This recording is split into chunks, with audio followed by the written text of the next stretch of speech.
There's not enough hospital beds, there's not enough counselors, there's not enough prevention, in-stay, outpatient facilities to handle what the world is calling a mental health crisis.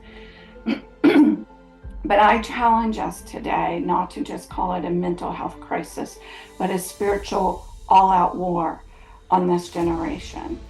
A war that we must step up to the plate and begin to battle on the front lines for this generation, because I guarantee you that in your youth groups, in your churches, there is a handful, if not more, that are suffering. Adults likewise, not just youth, not just college students, but adults as well, that is suffering and feels so much shame and guilt to be a follower of Christ and to love Jesus, but yet suffer in this way. And so they keep it silent. And this is primarily at the core of how the world is bringing solutions to the mental health crisis.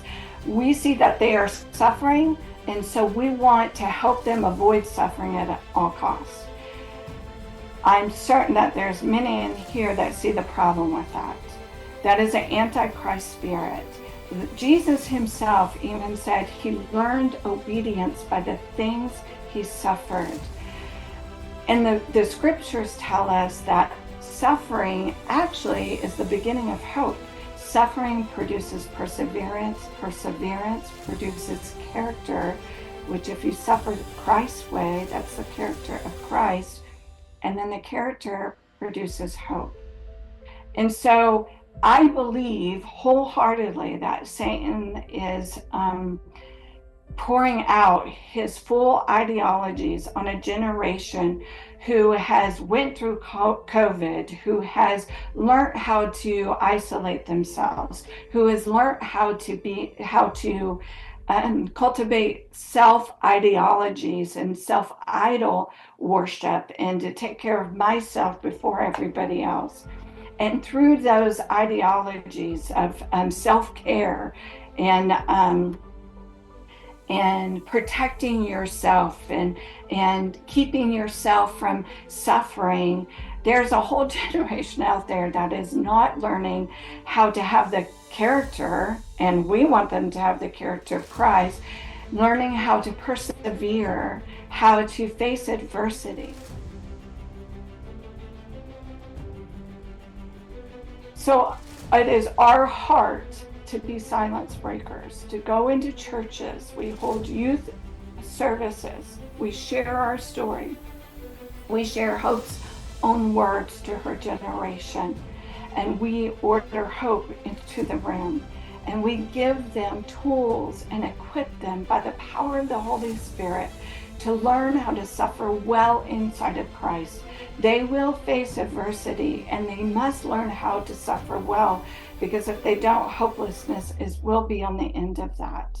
And so we teach them to learn to suffer well inside of Christ. We teach them how to find their identity and their DNA inside their Father.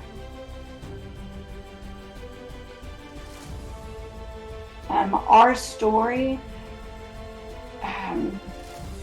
draws and demands the attention of every youth in it. You can hear a pin drop usually in the room.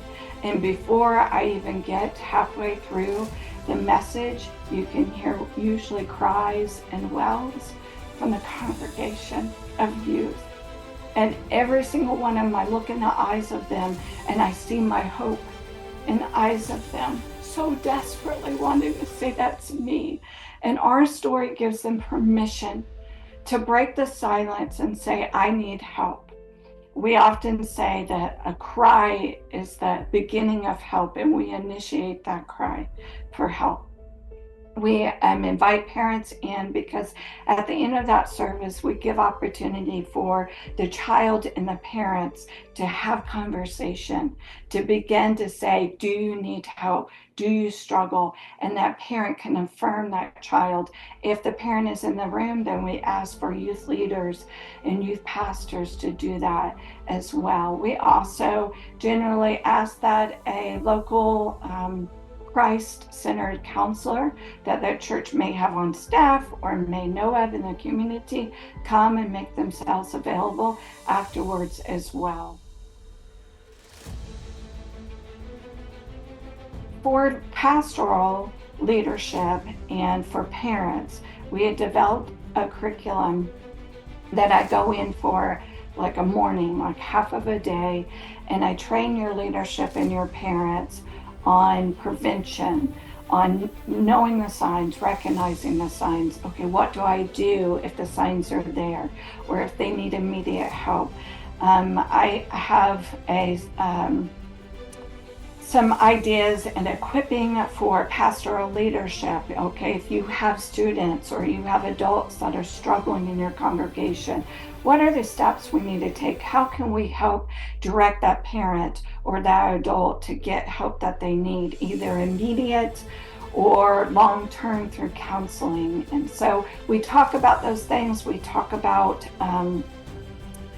the church's offense, how we should respond, how we should be teaching a generation, and some of the subject matter we should be discussing and having open conversation about.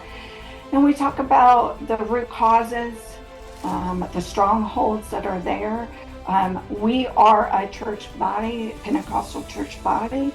I wholeheartedly believe in counseling, but I also believe wholeheartedly in deliverance. We also talk about, okay, well, what happens if the unthinkable happens in our church body? If somebody endures a loss by suicide, what can we do? What can our response be? So that training curriculum is available for us to come in and do that for your church as well.